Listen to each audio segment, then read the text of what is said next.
través de los años se ha visto una relación entre la alimentación y el cáncer y precisamente para tocarnos este tema tenemos como siempre con nosotros a la doctora Sevil Mota. Ella es médico nutrióloga del Centro NutriBalance. Buenos días, doctora, qué bueno tenerla otra vez con nosotros. Muchísimas gracias por la invitación, como siempre, yo muy feliz de estar aquí.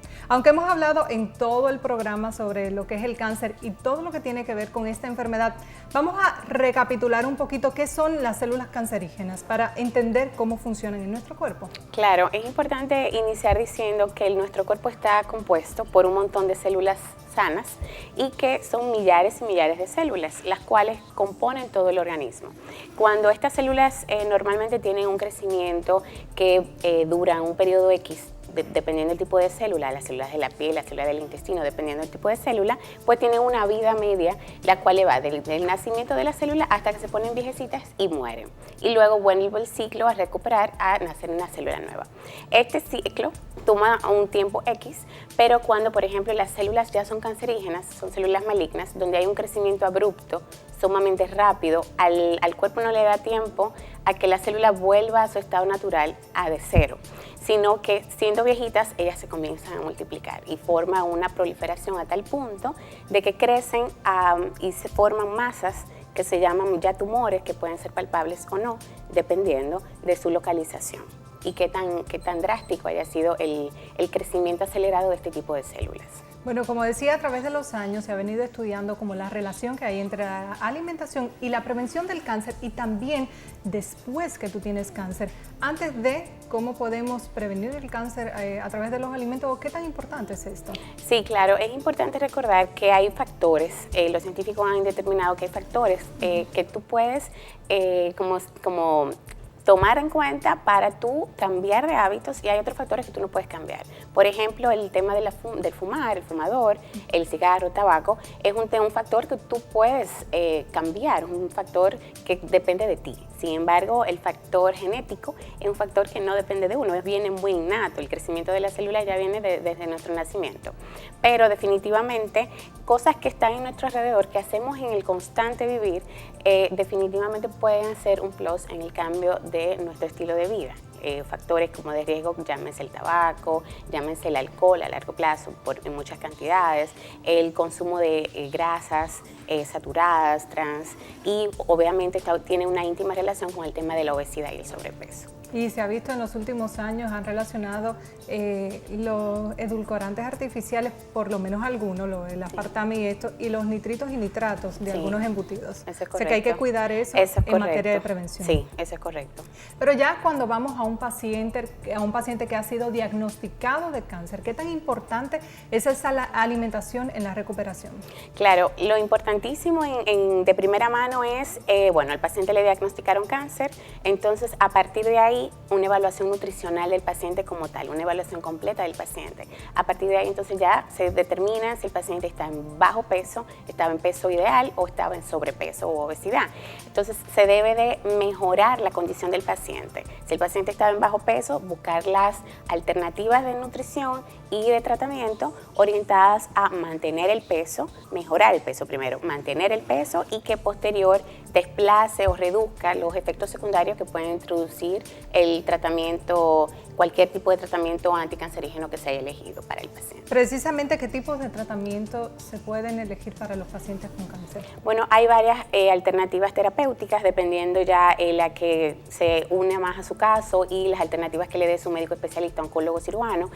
Tendríamos, por ejemplo, la quimioterapia, la radioterapia, la cirugía, tenemos la inmunoterapia y el trasplante de células madres, que ya es una de las últimas alternativas de tratamiento más recientes. Ok, hay pacientes que quizás no pueden ingerir alimentos por el mismo tema de los efectos secundarios o por los mismos temas de los tratamientos. ¿Qué tipo de alimentación entonces basamos a estos pacientes? Bueno, para ese tipo de pacientes nosotros tenemos dos alternativas. Gracias a Dios el médico, la ciencia ha sido bien avanzada y ha tenido alternativas para este tipo de pacientes, estos pacientes que son encamados, estos pacientes que han tenido algún tipo de trauma craneal en el tracto gastrointestinal superior, en el cráneo, boca, abdomen. Realmente cualquiera de estos tipos de patologías que hayan tenido relación pues tenemos dos terapias nutricionales, que son la nutrición parenteral, que es aquella nutrición que se da por vía de las venas y arterias, que se conecta a través de un catéter, y esta es un poquito más delicada, la asepsia y la antisepsia debe ser bien controlada, y tenemos la nutrición parenteral, la nutrición enteral, que es ya a través de un conector directamente a nivel del intestino. Ambas son dos alternativas que se usan en pacientes dependiendo el tipo de trauma que haya tenido y la elección del médico, pues que se desarrolla bien lo que es la alternativa nutricional que es tan importante para la recuperación en este paciente en este momento. Ok, ¿y las recomendaciones nutricionales en general? Vamos a abarcarlo un poquito. Sí, claro, es de vital importancia que el paciente, por ejemplo, que ya está diagnosticado de cáncer, tenga algunas, como quien dice, algunas herramientas rápidas, las cuales debe tomar en cuenta. Por ejemplo, el consumo de las carnes rojas debe de moderarlo un poco, disminuirlo en gran cantidad. Es importante que en este caso incluya lo que son las proteínas de tipo animal. En ese grupo vamos a poner el pavo, el pollo, o sea, las carnes blancas y el pescado en su mayor cantidad. Definitivamente el cuerpo necesita en más de un 80% todo lo que es el agua, y esto lo aportan las verduras, las frutas y los vegetales. Como quien dice, nosotros tenemos 3 órganos vitales que son los que nos ayudan como a depurar, como nuestros filtros.